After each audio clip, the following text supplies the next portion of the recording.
Echoes of Us, written by Azalea Moon. Episode 6. Previously on Echoes of Us, a silent drive, a stranger at the wheel, and 20 years of heartbreak in the back seat. Camila crossed a river and a threshold, chasing memories she thought she'd buried. But New Jersey held more than her past. It held him, Sebastian, older now, sharper. A man built of glass, steel, and silence. Not the boy who made promises in the dark, but the one who left her in it. Inside his immaculate world, the tension simmers. An intimate dinner is set, but Camila came for answers. Once the table is cleared and the wine settles, they face the past that is waiting just outside the door. They take it out into the night, where the air is colder, the silence deeper, and the truth finally starts to unravel. As we walk outside, I see Sebastian's shoulders are tense, the way he carries himself, still betraying that careful control. There's a restlessness to him that can't quite be masked, even in the stillness of the night.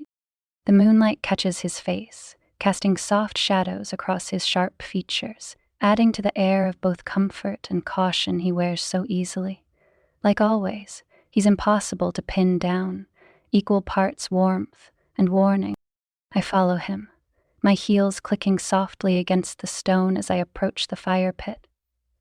The warmth of it kisses my skin, chasing away the lingering chill of the air. But it doesn't calm the unease settling in my chest. He gestures toward the chairs on the terrace. Modern, clean, too perfect like everything else here. I sit, and for a moment we just listen to the wind, the silence, the things neither of us is ready to say. I glance around, taking in the view. The night stretches out before us, dark and endless, the ocean's rhythm steady and distant. The property is vast, almost too much so, and I can't help but feel small in comparison. It's a strange sense of solitude, beautiful but isolating. Sebastian watches me carefully. His gaze is steady, almost like he's waiting for something, some sign, some choice I'm supposed to make. I can feel the weight of the unspoken between us, the pull of history and hurt, and something deeper I don't have the courage to name yet. Finally, I break the silence and ask, "You really have everything, don't you?" Sebastian leans forward, his elbows resting on his knees, his gaze fixed on me, almost unreadable. Not everything. His voice is low, steady, but there's something in it now, an edge, a slight tremor of something buried deep inside. He tries to appear at ease. He tries to mask the storm inside him. I know because I'm doing the same damn thing. I take a slow breath and step forward, sinking into the chair across from him. The firelight licks at his features, illuminating the sharp angles of his face, casting shadows in the hollows of his cheek. For a moment, neither of us speaks. The flames crackle, embers drifting up into the dark, star-speckled sky. Then Sebastian exhales, running a hand over his jaw, and finally says, I don't even know where to start. I tighten my fingers around my glass. Try the beginning. The beginning. Right. He stares into the fire for a moment, his brows drawing together, as if the words are buried somewhere in the flames. I study him. I shift in my seat, the fire's warmth licking at my bare skin. Sebastian, I say, softer now. Whatever this is, whatever you brought me here to tell me, just say it. He swallows hard, his Adam's apple bobbing as he holds my gaze. I had to disappear. I had to let you think I was dead. My fingers curl into the fabric of my dress, bracing for the impact of whatever comes next. Sebastian exhales sharply, dragging a hand over his jaw. Not just because you had been in danger, but because your family would have lost everything. The fire crackles between us, but suddenly the world feels still, too still. My breath catches. What do you mean? His grip tightens around the glass in his hand. Your father had no idea what Victor was doing to the label. Trusted him. Thought he was helping grow the business. But Victor, he was bleeding it dry. My breath hitches, fingers clenching against my lap. That's not possible. My father... Had no clue. Sebastian cuts in, shaking his head. Thought he was expanding. He thought Victor was bringing in the right people, making the right deals. But I saw the numbers, see? I saw the lies. You knew. You knew back then. Not at first, but once I started asking questions, once I started looking closer, I realized what Victor was doing. He was using the label to launder money, bury debts, gambling with something that wasn't his. My stomach twists. Why didn't you tell my father? Sebastian lets out a bitter laugh, shaking his head. You think I didn't want to? But by the time I put it all together, it was too late. Victor already knew I was onto him, and he made damn sure I knew what would happen if I tried to stop him. My pulse pounds in my ears. What did he do? Sebastian's jaw flexes, his grip tightening around the glass. Framed me for a crime I didn't commit. And if I hadn't taken the fall, if I hadn't let them send me away, he would have made sure your father lost everything. He pauses, exhaling sharply, his gaze flickering to the fire. And the people Victor was involved with? They would make sure nobody talked. A chill runs down my spine. I've spent years grieving the loss of the boy I loved, aching for an explanation that never came. But this isn't just abandonment. This is a sacrifice, one I never even knew had been made. The fire crackles softly between us, shadows flickering across Sebastian's face. I barely feel its warmth.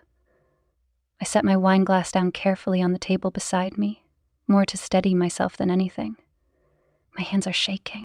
You're telling me Victor framed you, I say, trying to keep my voice level, to keep up with the storm crashing through me. Sebastian gives a slow nod. For what? I ask. His grip tightens around his own glass, but he doesn't drink. He sets it aside. For Ramon's murder. The words hit me like a punch to the chest. I stiffen. What? Sebastian exhales, dragging a hand through his hair, his jaw clenched tight. Victor didn't just have Ramon killed, see? He made sure I took the fall for it. My mind reels. No, that can't be right. That doesn't make sense. I shake my head, brows pulling together. But they said it was a robbery gone wrong. That's the story Victor made sure everyone believed. The cops found drug paraphernalia in his studio, enough to suggest he'd fallen back into old habits. But you and I both know that's not true. My breath hitches. It's not true. Ramon had been clean for 15 years. He mentored kids in the neighborhood, warned them about the same demons that nearly destroyed him. He fought too hard for that redemption. Why would he throw it all away? My stomach twists. You're saying Victor had him killed. My voice sounds distant, hollow, like part of me already knows the answer, but can't bear to hear it. Sebastian meets my eyes, steady, haunted. I'm saying Ramon knew too much. He came to me one afternoon at the studio, told me something wasn't right with the books. He showed me what he'd found. Discrepancies, missing money, falsified contracts. He knew your father was too trusting. He knew Victor was dangerous, and he wanted me to help him stop it before it was too late. That was the same day Ramon died. The pieces slam together too fast, too violently. I whisper, more to myself than to him, Victor set you up. Sebastian nods, his gaze dark. Needed a scapegoat, someone to take the fall, someone who'd been seen with Ramon just before his death. The cops showed up before I even had a chance to put everything together. And Victor? He made sure every piece of evidence pointed to me. I press a hand to my temple, my mind racing. Ramon came to you, I whisper. And then, just like that, he was dead. Sebastian nods, pain flickering in his eyes, but his gaze stays steady. Victor needed to get rid of him before he could go to Jorge. And he needed someone to blame. My stomach twists so hard I feel nauseous. My father trusted Victor, believed in him, just like he'd believed in Sebastian. And Sebastian had been rotting in jail for a crime he didn't commit. The realization hits so hard I have to blink fast, desperate to keep the tears from spilling over. You let me think you were dead. My voice comes out more fragile than I want it to. Sebastian's lips press into a tight line. I know, and I would do it again if it meant keeping you safe. I suck in a sharp breath. The anger, the grief, the years of pain, they all slam into me at once. But more than anything, more than the betrayal, the loss, the suffocating weight of everything that never should have happened, I see him, the boy I loved, the man who gave up everything to protect me. And before I can second guess it, before I can talk myself out of it, I reach for him. My fingers brush over his knuckles, hesitant, unsure if I even have the right. But Sebastian doesn't pull away. Instead, he turns his hand over, letting his palm meet mine. His skin is warm, solid, real.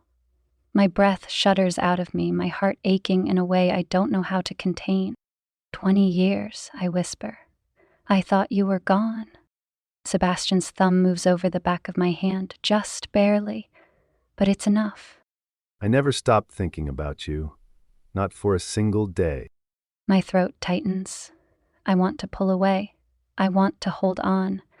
I don't know which is the right choice, if there even is a right choice anymore. But in this moment, with the fire flickering between us and the ghosts of everything we lost rising to the surface, one truth burns brighter than all the rest. This isn't over. It never was. And tonight, we're finally facing everything we buried, every lie, every silence, every truth left unsaid. We're finally facing us. I've spent 20 years preparing for this moment. I've imagined it 1,000 different ways, what I would say, how I would explain, the look on her face when she finally knows the truth. But nothing has prepared me for this. For the way she's looking at me now, like I'm a stranger, like I'm a ghost. Like she isn't sure whether to hate me or hold on to me. I should keep talking. I should tell her everything about the tape. The one Victor is desperate to find, the one I hadn't even known existed until now. It's the key to everything. And if Victor gets to it first, it won't just destroy me, it will drag Camila and her father's legacy down with him. I need to find it, need to tell her, but right now, all I can think about is her. Her fingers are still laced with mine, a hesitant but unbroken connection. The warmth of her skin burns through me, making it impossible to focus on anything but how close she is. My gaze drops to her lips before I can stop myself. Camila must notice, because her breath hitches. I should keep talking. I owe her more than silence. But the past has already stolen too much from me. From us.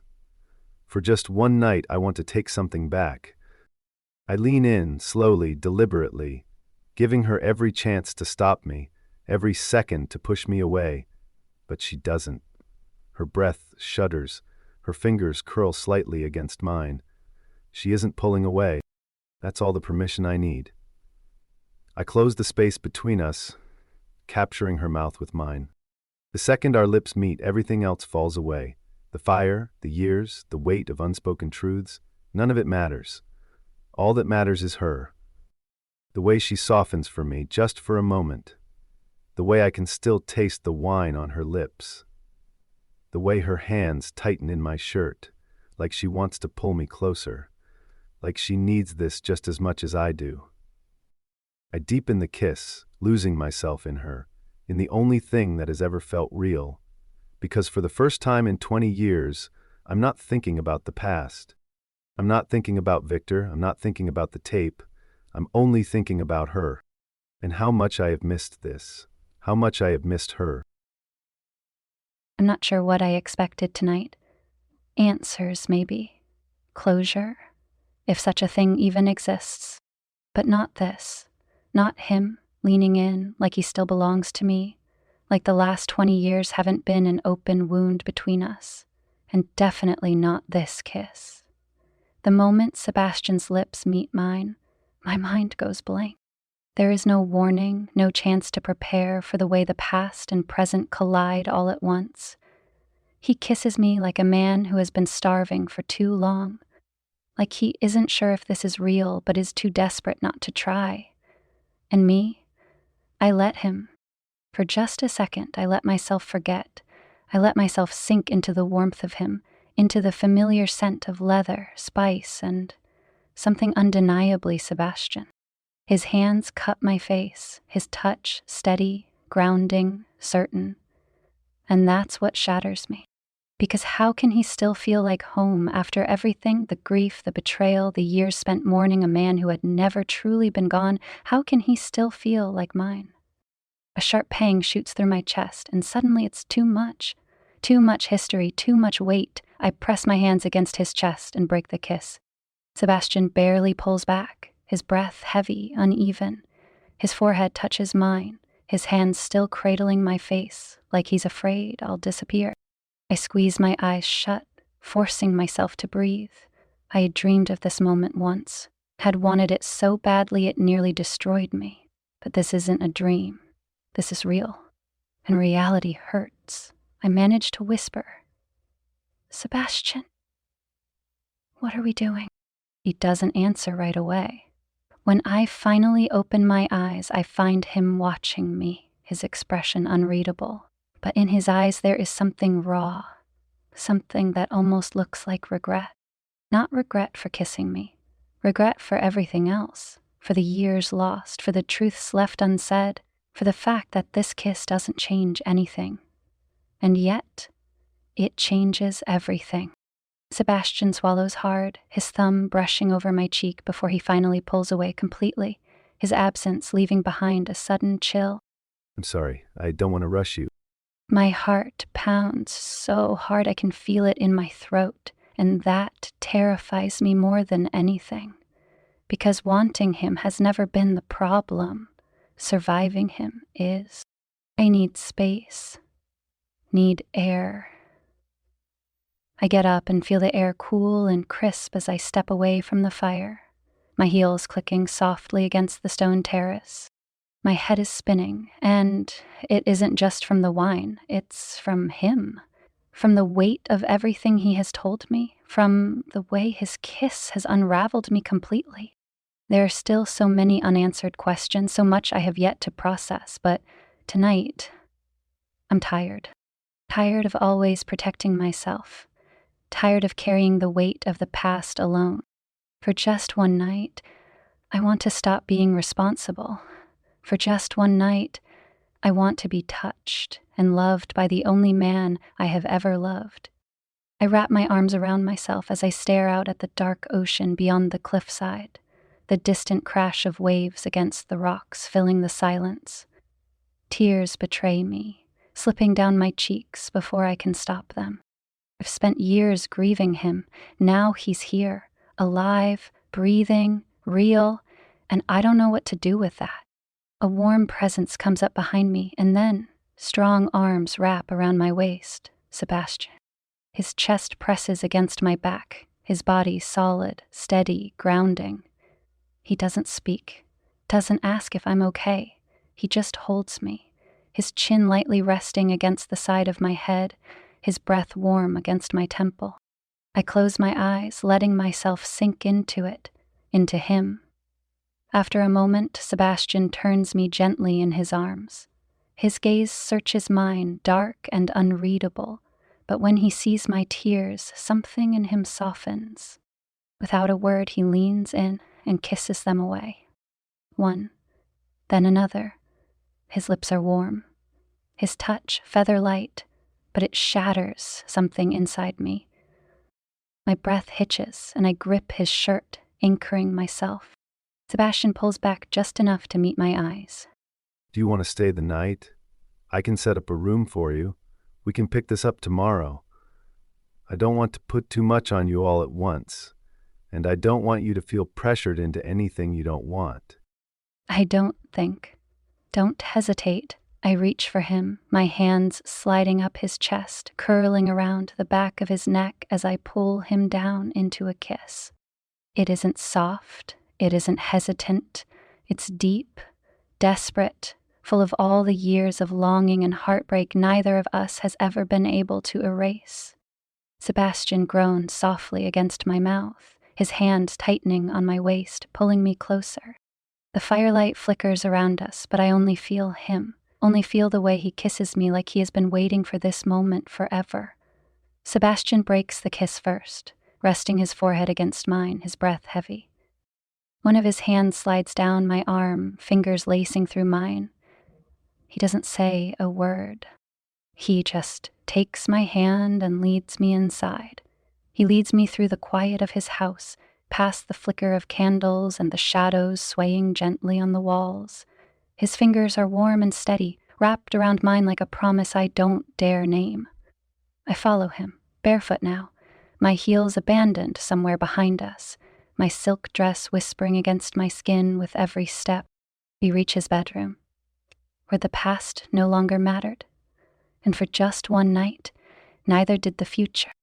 The world feels distant, softened around the edges. All I hear is the quiet hum of our breathing and the low creak of the floor beneath our feet. When he opens the door to his bedroom and guides me inside, I feel something shift in the air, like time folding in on itself. He turns to face me. We stop just beside the bed, and for a second, we just look at each other. There's something in his eyes, uncertainty maybe, or something gentler, like awe. His thumb brushes over my knuckles, and his voice is low when he asks, See, there is no pressure or rush. Are you sure you want to keep going? I nod. Then I let go of his hand. The silk slips over my shoulders with a soft rustle as I pull the dress over my head and let it fall. It puddles at my feet, cool and weightless. I stand there, bare in the firelight, my skin tingling under the heat of his gaze. Sebastian's breath catches. He doesn't speak. For a long second, he just looks at me. Then he steps toward me, slow and reverent, like I'm something he doesn't want to scare away.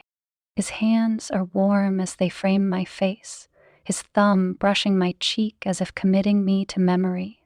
When he kisses me again, it is slower, deeper, filled with everything he hadn't said since the day he left. I kiss him back. My hands fumble with the buttons of his shirt, eager but shaking. One by one, I slip them free, and then his shirt joins my dress on the floor. His skin is warm beneath my palms, familiar in a way that hurts and heals at the same time.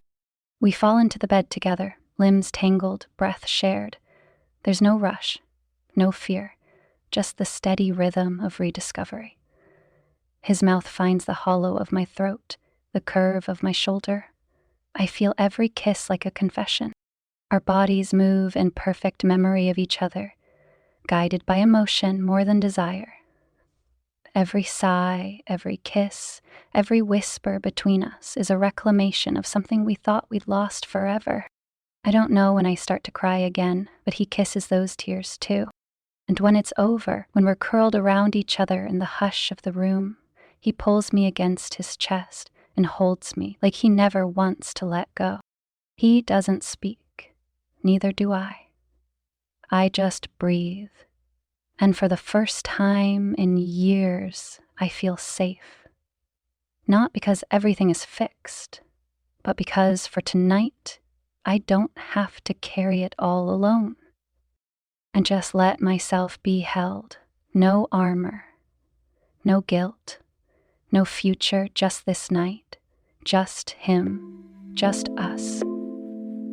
That's it for this week's episode of Echoes of Us. But the story is far from over. New episodes drop every Thursday starting March 20th, so be sure to follow, subscribe, and never miss a moment. Thank you for listening and being part of the story. Your support means everything. If you enjoyed the episode, consider leaving a review or sharing it with a friend. It helps more listeners find us. Until next time, listen closely, because sometimes the past isn't as far away as it seems.